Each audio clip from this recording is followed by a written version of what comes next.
it has been really wonderful participating in this task force. Yes, it is. Yes, yeah. And it is very important to look at the civic leaders and the political leaders and to see how the Jesuit University can contribute in their formation. Yeah. And I really appreciated working with this group, with Tom from the US, Susanna, Roy, and Pablo from Mexico, and Benjamin Tolosa from the Philippines. I think the group really worked very well.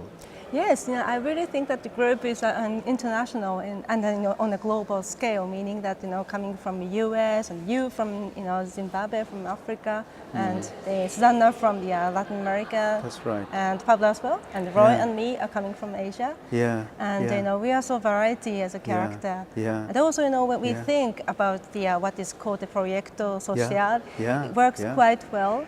And especially in terms of how the concept of Catholic social thought is incorporated into our educational curriculum as well as a research project. Yeah, exactly. Yeah. Exactly. Yeah. And what I found fascinating is the search for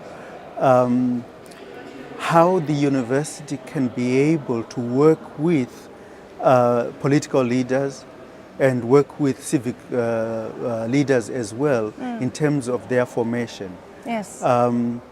But I think also the university learns a lot by engaging with communities. That's true. Yeah. And when you talk about how to raise the leadership, both in political field and civic field, I think it matters a lot where the university is located.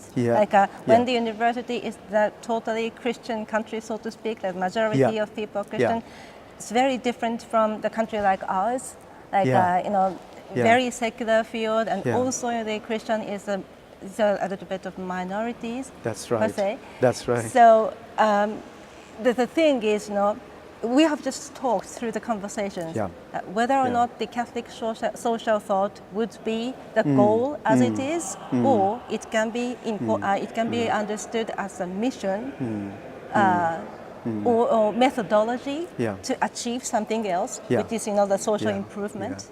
And when we think, like latter, it works quite well for countries like ours, where the Christianity is not really a majority,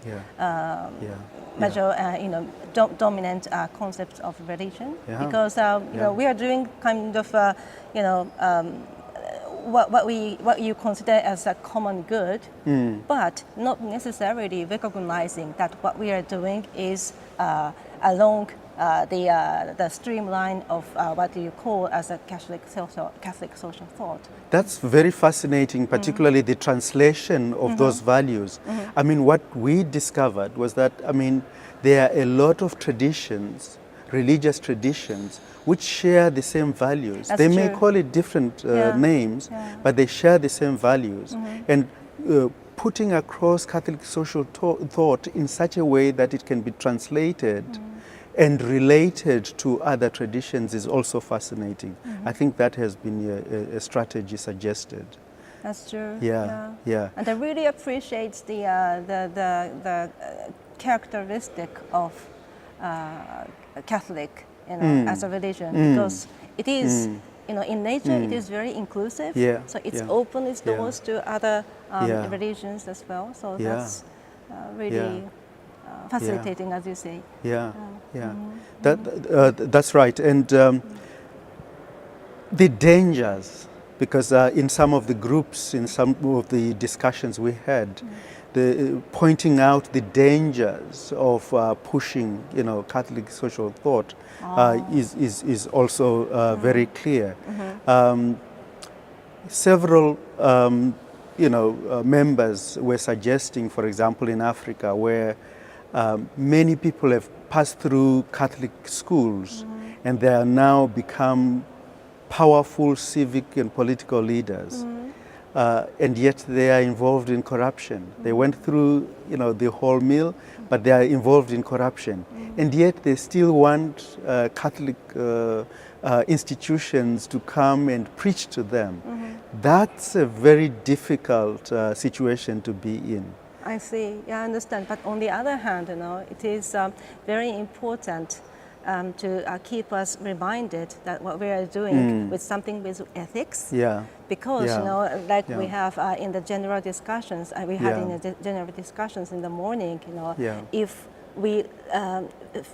we leave ourselves to the entire self for free. Freedom and liberal principles with rationalities. When we push towards that direction too far, then it is more difficult for us to solve the problem of poverty and economic gap and all other kinds of problems that matters a lot in the field of ethics. Which is why it is very important to be immersed in accompanying the poor, the marginalized, to always bring them into the discussion, but also to help these leaders who are powerful, either in civic society or to engage and to be able to meet and actually experience the experiences of the poor and marginalized. Yeah, absolutely.